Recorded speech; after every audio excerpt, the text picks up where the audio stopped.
மீன் வறுத்துக்கலாம் வாங்க. இதில் வந்து வீட்டு மிளகாத்தூள், அதுக்கப்புறம் மீன் மசாலா, கொஞ்சோண்டு கார்ன்ஃப்ளவர் நல்லா கிறிஸ்பியாக வர்றதுக்கு போட்டுப்போம்.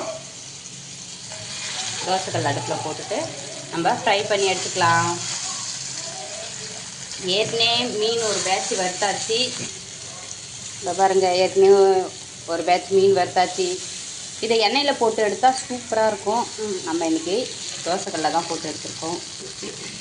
நீங்களும் வாங்க சாப்பிட்லாம். இதில் சங்கரா மீன் இருக்குது, செம்மையாக இருக்கும்.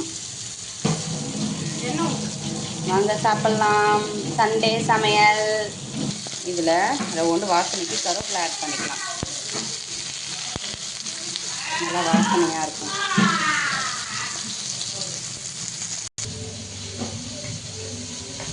மீன் ரெடி. வாங்க, மீன் வறுத்தாச்சு, மீன் ரெடி ஆயிடுச்சு.